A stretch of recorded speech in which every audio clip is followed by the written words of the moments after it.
बेटे मनुष्य के हृदय में भगवान समा गया। बस बाहर से निकला और मनुष्य के भीतर अंतरात्मा में समा गया। दिल के आईने में है तस्वीर यार, जब जरा गर्दन उठाई देख।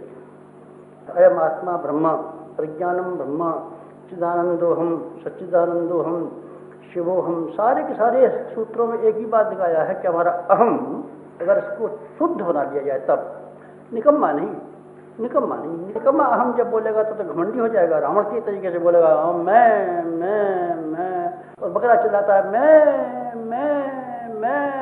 अच्छा तेरी मैं हम बताऊँ, भगवान उसी को साफ करता है जो बार बार मैं अहम, जिसको अहंकार कहते हैं, ये बेटे अलग है। और जिस चीज़ के लिए मैं कह रहा हूँ, हमारा स्व जो हमारा निर्मल स्वरूप है, शुद्ध और स्वच्छ स्वरूप है, वो वास्तव में भगवान का ही प्रतीक है। चिदानंद हम उसी के लिए कहा गया है, सच्चिदानंद हम उसी के लिए कहा गया है, तत्वमसी उसी के लिए कहा गया है, अयमात्मा प्रज्ञ उसी के लिए कहा गया है। ये है सुपर ईगो। सुपर ईगो हमारा भीतर वाला स्वच्छ निर्मल, यही हमारा जीवात्मा महात्मा बनता है। यही हमारा जीवात्मा जब और शुद्ध हो जाता है तो देवात्मा बनता है, और भी शुद्ध हो जाता है तो यही हमारा आत्मा परमात्मा बन जाता है। परमात्मा का अंश हमारे भीतर है। ये जिन आवरणों से ढका हुआ है इसको हम साफ कर दें तो फिर हमारा काम पूरा हो जाता है। फिर हमारे भीतर सिद्धियाँ भीतर से निकलती है, चमत्कार भीतर से निकलते हैं। मैंने आपको एक दिन बताया था, गुरु भीतर से निकलता है। गुरु निकला था और एक अलग मिट्टी से टक्कर खा करके प्रकट हो गया था गुरु के रूप में। तो बेटे मीरा का भगवान भीतर से निकला था और पत्थर के टुकड़े पर टक्कर खा करके सामने आ खड़ा हो गया था। और रामकृष्ण परमहंस का भगवान भीतर से निकला था और उस काली के पत्थर के खिलौने से टक्कर मार करके सामने खड़ा हो गया था। भीतर से निकलता है, भीतर से निकलता है। ये बात तो समझ में आ जाए, बात अध्यात्मवाद की बात है, शुरू समझ में नहीं आता हो, ईसा बाहर से मिलता है तो बेटे तू जाने, तेरा काम जाने, फिर मेरा तो उसे खाए मत। बाहर से मिलता है तो बाहर से ले आना। मुझसे पूछेगा तो मैं एक ही बात कहूँगा, तो शांति आएगी तो भीतर से आएगी, विवेक के द्वारा। आदमी के समाधान होंगे तो भीतर से होंगे, आदमी की प्रत्येक गुत्थी का हल होगा तो भीतर से होगा, स्वास्थ्य की समस्या का हल होगा तो भीतर से होगा। ये सब दवाई से अच्छा होगा नहीं बेटे, दवाई से अच्छा नहीं होगा। जब कभी भी हल होगा भीतर से तो भीतर से होगा। स्वास्थ्य हमारा ठीक होगा, कौन करेगा तेरे स्वास्थ्य को ठीक? हकीम जी करेंगे। हाँ हकीम जी को, चल कौन सा हकीम जी तेरा मुझे बता। हकीम जी आप ही अच्छा कर, इससे कह रहे थे कि मैं अच्छा कर दूंगा। हाँ अच्छा, तो फिर ये बताइए आप के घर में तो बीमारी नहीं है। हमारा तो गुरु जी सब बीमारी पड़ा रहता है, आपको तो मालूम ही है। हम तो आपको चिट्ठी भी लिखते रहते हैं, कोई ऐसा वरदान आशीर्वाद भेजिए, कवच भेजिए, इससे हमारी बीमारी हो जाए। तो आप हमसे मांग रहे थे कवच? हाँ साहब हमारा सारा घर बीमार पड़ा रहता है, और इससे आप कह रहे थे कि हम अच्छा करेंगे। हाँ साहब हमने तो इससे इसलिए कहा था कि इसकी जेब काटेंगे, पैसा जम करेंगे, तो आप अच्छा कर देंगे।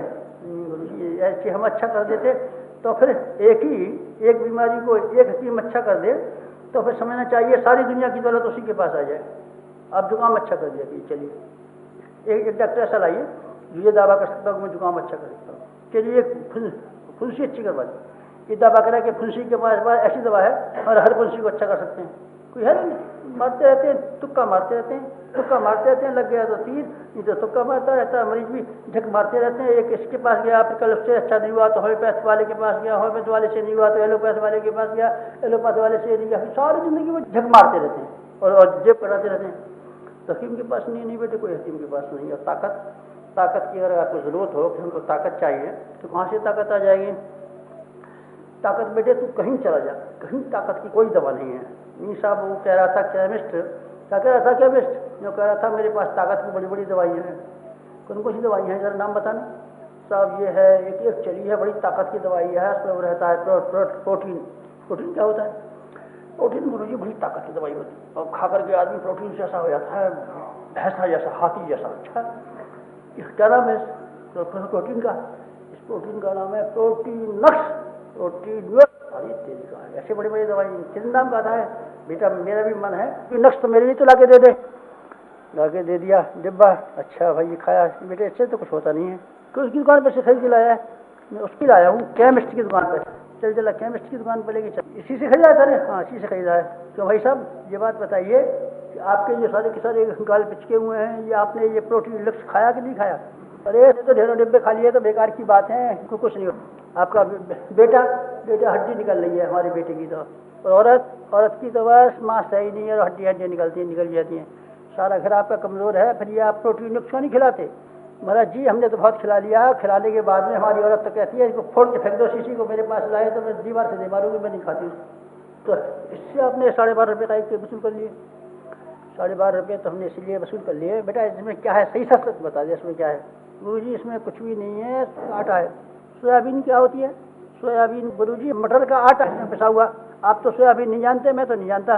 तो ये मटर सोयाबीन एक ही है, मटर को भून के उसको पीस करके इस डिब्बे में भर दिया है। तो क्या आने का, ये 6.5 आने का आटा है इसमें, आटा है इसमें, और इधर सल्लम गल्लम मिला दिए थोड़ी सी, ये 12.5 रुपये का बात के ले लिए।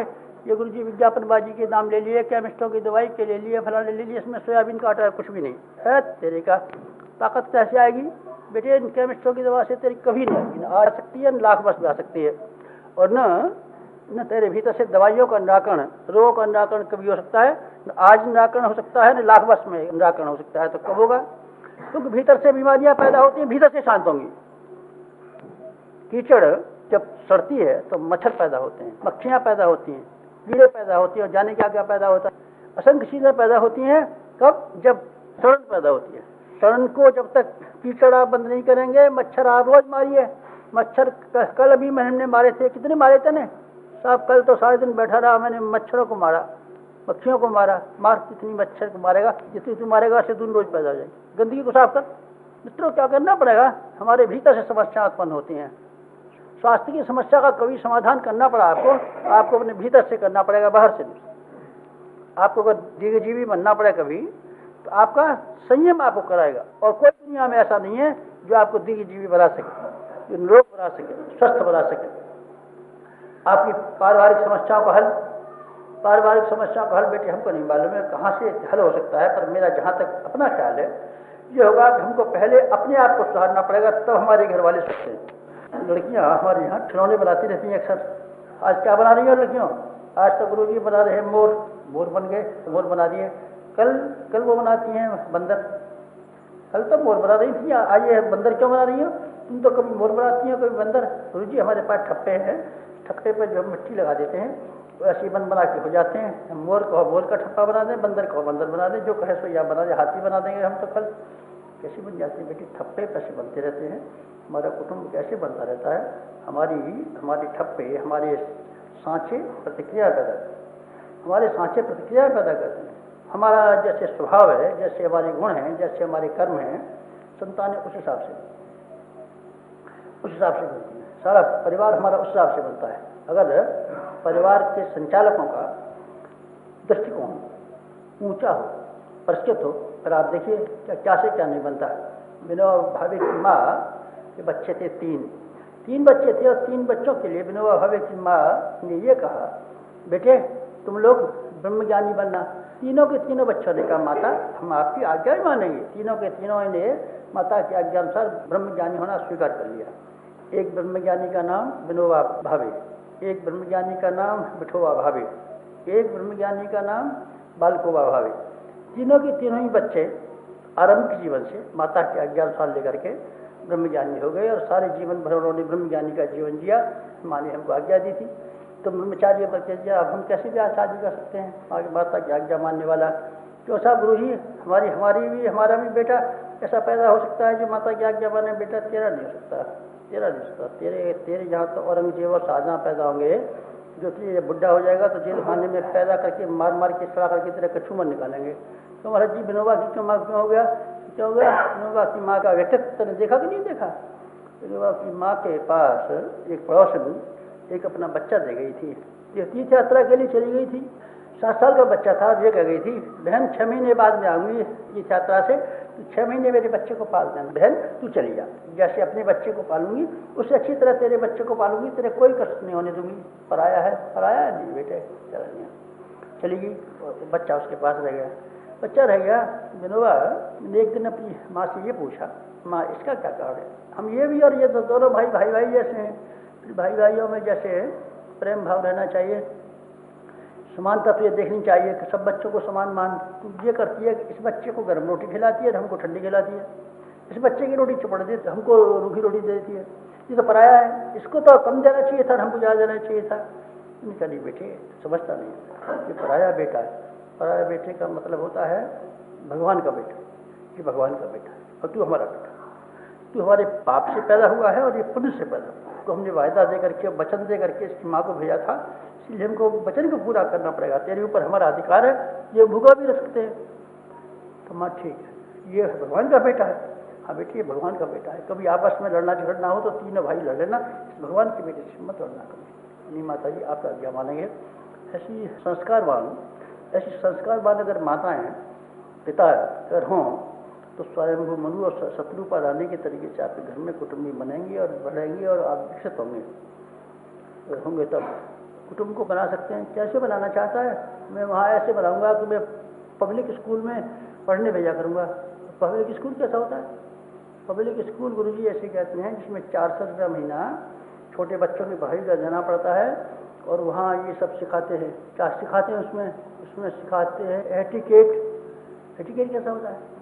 एटिकेट ऐसा होता है, नाक में से छींक आ जाए, सॉरी, और कोई रास्ता बता दे, क्या बजे है घड़ी में?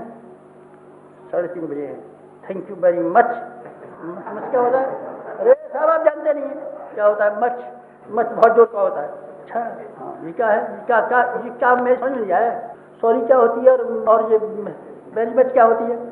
अरे साहब ये होती है सभ्यता, सभ्यता है, इसको कहते हैं एटिकेट। अच्छा, तो फिर ये एटिकेट कहाँ पढ़ाया जाता है? ये पब्लिक स्कूल में पढ़ाया जाता है। 400 रुपया महीना दें तो आपको वो एटिकेट पढ़ाएगा। अच्छा, एटिकेट पढ़ता है, तो फिर क्या हो जाएगा? बच्चों को हम बनाना चाहते हैं। हाँ, हम बच्चों को बनाना चाहते हैं। बच्चों को बनाने के लिए क्या करेंगे? हम पब्लिक स्कूल में भर्ती करेंगे और 400 रुपया महीना खर्च करेंगे ताकि एटिकेट सीख करके आ जाए। हाँ बेटे ठीक है, एटिकेट सीख करके आ जाएगा। क्रीज पेंट में से खराब ना होने पाए, ठीक उसी तरीके से आएगा लड़का जो आएगा। ठीक तरीके से कपड़े पहनना, प्रॉपर ड्रेस कैसे होती है पहनना, ठीक तरीके से आएगा। बालों में किस तरीके से कंघी करना चाहिए सब पता बिल्कुल सीख करके आ जाएगा। लेकिन एक कमी रह जाएगी। क्या कमी रह जाएगी?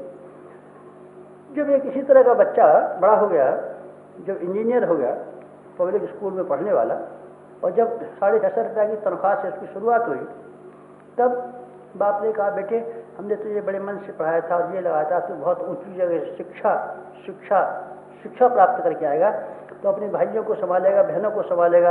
अब तेरी बहन ब्याह शादी के लायक हो गई है, अब जो हमारे पास पैसा था तेरे लिए हमने सब खर्च कर डाला। तेरी बहन की ब्याह शादी के लिए खर्च कर कुछ इंतजाम कर, 650 रुपये मिलते हैं। अभी तो मियाँ बीवी 2 आदमी हो, 2 आदमियों में से तुम तो कम में गुजारा कर सकते हो और अपनी बहन की ब्याह शादी के लिए कुछ इंतजाम करना चाहिए। मित्रों, उसने लिखा पिताजी जब हम अकेले बच्चे थे तब 400 रुपया महीना भेजते। बड़े में बच्चे फर्क पड़ता है कि नहीं पड़ता है? बड़ी उम्र पे आपको 800 रुपये महीने देने चाहिए। और खैर चलिए 400 ही मान लें तो हम और हमारी बीवी 2 आदमी हो गए।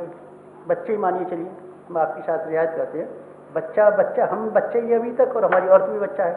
400 धन 400 800 और एक बच्ची हो गई है, इसका 50% मान लीजिए। चलिए इसका 1000 रुपया चाहिए और 650 रुपया तनख्वाह मिलती है। अब 350 रुपये कम पड़ते हैं। आप पहले 400 भेजा करते थे महीने के, अब आप 350 भेज सकते हैं। 50 रुपये आपकी रियायत, 50 रुपये रियायत है, आप 350 भेजिए। नहीं सर हमको आप भेजिए। क्या सीख के आया है? ये सीख के आया है एटिकेट। बेहुदा कहीं नहीं, तो एटिकेट सिखाता है, भावना नहीं सिखाता। मित्रों, ये भावनाएं कहाँ से आएंगी? ये भावनाएं श्रवण कुमार का बाप सिखाएगा। ये कौन सिखाएगा? ये वो सिखाएंगे जिनके घरों में श्रेष्ठता की परंपराएं, भलमनसात की परंपराएं, सज्जनता की परंपराएं जिन्होंने अपने जीवन में धारण की हैं, वो अपने प्रभाव से और अपने व्यक्तित्व से दूसरों को बनाना सिखाएंगे। सीखिए। नहीं साहब कोई और सिखाएगा, कोई मास्टर सिखाएगा, स्कूल सिखाएगा, कोई नहीं सिखाएगा तो तू सिखा। परिवार की समस्या को कौन सुधारेगा? बेटे हम सुधारेंगे। भगवान को प्राप्त करने के लिए समस्या कौन सुधारेगा? गुरु सुधारेगा नहीं बेटे। गुरु तो हमारे भीतर बैठा रहता है, जिसको सदगुरु कहते हैं, हमारे भीतर निवास करता है। वो अगर विकसित होगा वो हमारा मार्गदर्शन करेगा, उसके हम शरण में जाएंगे, उसका हम कहना मानेंगे तो रास्ता बताएगा। नियमों को बताएगा, कोई नहीं बताएगा बेटे, कोई नहीं बताएगा। आखिर में कांटे दुनिया में बहुत पड़े हुए हैं, कांटे दुनिया में से बीनना मुश्किल है। कांटे अगर कोई बीनना है तो आपको पैरों में अपने में चप्पल पहननी पड़ेगी, जूता पहनना पड़ेगा, कांटों को बीनना मुश्किल है। दुनिया को हम सुधारेंगे, दुनिया को संभालेंगे, दुनिया की परिस्थितियाँ ठीक करेंगे, बिल्कुल नामुमकिन है। बेटे हमको अपना दृष्टिकोण सुधारना पड़ेगा, अपना तौर तरीका सुधारना पड़ेगा, अपने आप को सही करना पड़ेगा। ये शिक्षण करने के लिए सारी की सारी जो विधियाँ हैं ये अध्यात्म इसी आधार पर टिका। अगर आपको अध्यात्म की नेचर मालूम पड़ जाए, अध्यात्म का उद्देश्य मालूम पड़ जाए तो बात आगे बढ़े।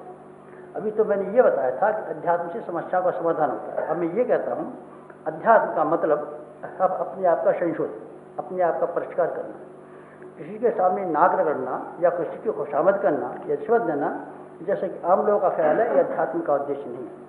अध्यात्म ये नहीं सिखाता आपको किसी के सामने नाक रगड़िए, किसी की खुशामद कीजिए, किसी के सामने भीख मांगे। ये तीनों ही बातें आध्यात्मिकता के सिद्धांतों से बाहर चलती हैं। हमको किसी के सामने पल्ला पसारने की जरूरत क्या है? हम क्यों पल्ला पसारें? हमारा स्वाभिमान जाता है और हमारी बेइज्जती होती है। हम क्यों भगवान के सामने पल्ला पसारें? भगवान ने हमको इस लायक बनाया है कि हम अपनी आवश्यकताओं को पूरा कर सकते हैं, और न केवल अपनी आवश्यकता को बल्कि हमारी सामर्थ्य ज़्यादा ऐसी है कि हम हजारों की आवश्यकता को पूरा कर सकते हैं। फिर हम क्यों मांगे भगवान से? मतलब कि हमारी बेइज्जती है कि हम भगवान के सामने अपनी कठिनाई और कमियों को कहें और ये कहें आप हमारी मदद कीजिए। आप इससे ज़्यादा क्या मदद चाहते हैं? आपको मनुष्य का शरीर तो दे दिया, आपको इतनी पैनी अकल तो दे दी, फिर भी मदद मानने को बाकी रह गई। फिर आप खासों से तब जब भगवान को अपना चरित्र और अपना स्वरूप दिखा करके पसंद करना चाहते हो, गुलाब के फूल की तरीके छिलके पसंद करना चाहते हो, तभी भी बात है। फुसलाना चाहते हैं, फुसलाना चाहते हैं, फुसलाना चाहते हैं, ये फुसलाने की बात है कि आप 100 रुपये का प्रसाद हनुमान जी को दे करके हनुमान जी से अपने मनोकामना पूरी कराना चाहते हैं। क्या मतलब है आपका? ये बेटे ये फुसलाने वाली बात। बच्चे को कोई चीज़ देकर के उससे हम काम चला लेते हैं, और बच्चे को मिठाई दे करके, बच्चे को गुब्बारा दे करके, बच्चे को पैसे दे करके उसके कान में जो सोने की बालियाँ उतार लेना चाहते हैं। ये करना चाहते हैं आप? ये करना चाहते हैं? ये करना चाहते हैं? रिश्वत देना चाहते हैं? प्रसाद की रिश्वत देना चाहते हैं? प्रसाद की रिश्वत देकर के अपना काम निकालना चाहते हैं? भगवान को आप ऐसा घटिया समझते हैं कि प्रसाद देकर के आपका काम निकाल देगा? हनुमान जी को आप 100 रुपये का प्रसाद चढ़ा करके आप ये उम्मीदें कहते हैं हमारी मनोकामनाएं पूरी होगी? आप इसलिए चाहते हैं? 100 रुपये से क्या क्या मनोकामना है? हनुमान जी आपकी 5 मनोकामनाएं हमारी 100 रुपये का दिया है, 5 चवन्नी आती हैं। हाँ साहब 5 चवन्नी तो आती है 1 रुपये 100 रुपये में। हमने आपको 100 रुपये का प्रसाद चढ़ाया है, आप हमारी 5 मनोकामना पूरी कीजिए। क्या क्या 5 मनोकामना पूरी करें? एक तो बात यह है कि हमारे ऊपर 3 साल से इनकम टैक्स का मुकदमा चल रहा है, भाई खाते में गड़बड़ी पाई गई थी। इनकम टैक्स ऑफिसर कहता है कि 15,000 रुपये जुर्माना करूँगा। तो एक तो हमारा 15,000 रुपये वाले का जुर्माने का ठीक कराइए। एक 100 रुपये दिया है ना आपको प्रसाद का? हाँ साहब दिया है। तो चवन्नी में तो हमारी ये इनकम टैक्स का मुकदमा ठीक करा दिए। और महाराज जी हमारी लड़की को ब्याह हुए 11 साल हो गए, उसकी कोई बाल बच्चा नहीं होता हनुमान जी, तो एक लड़का पैदा करा दिए।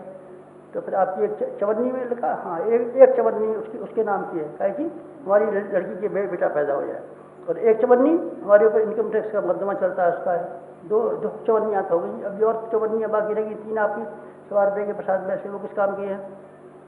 चवन्नी महाराज जी इस बात की है कि हमारी औरत को बहुत दिन से दबे की बीमारी है और वो बीमार रहती है। चवन्नी में उसकी अच्छी कर दीजिए। अच्छा अभी कितनी और रहेगी? अभी तो 2 और चवन्नी रहेगी। हमारा लड़का 3 साल से फेल होता है, उसको फर्स्ट डिवीजन पास करा दीजिए। एक और चवन्नी रहेगी आपकी, 4 चवन्नियाँ तो हो गई, एक और रहेगी। एक में महाराज जी जो आप लोगों को बता देते पंडित जी, कुछ ध्यान तो नहीं है पर वो सब चीज़ें दिलवा दीजिए। क्या क्या कह रहे थे पंडित जी?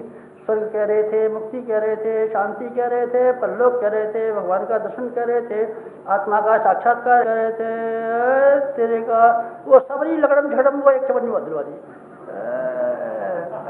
ये मामला है तो साहब, यही चक्कर है ना। नागुरु जी बिल्कुल आपने हमारी मन की सी बात कह दी बेटे, यही बात है। हनुमान जी बेचारा कहाँ से पूरी करेगा? गरीब हनुमान कहाँ से लाएगा? लंगोटी थी नहीं गरीब के पास, कभी पेंट था उसके पास, कोट था, रहने का मकान था।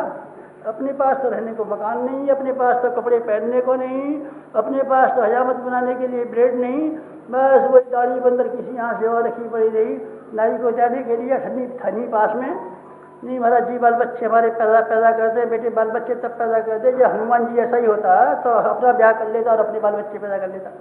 अपना तो ब्याह नहीं हुआ, अपना तो ब्याह तक नहीं हुआ, तेरे बाल बच्चे कहाँ से पैदा करे? नहीं साहब, अपने हुआ हो चाहे नहीं हुआ, हमारे बाल बच्चे पैदा कर जाए। सिलसिले की बातें, जिस अध्यात्म का मखौल उड़ाते हैं लोग, इसको मैं मखौल कहता हूँ।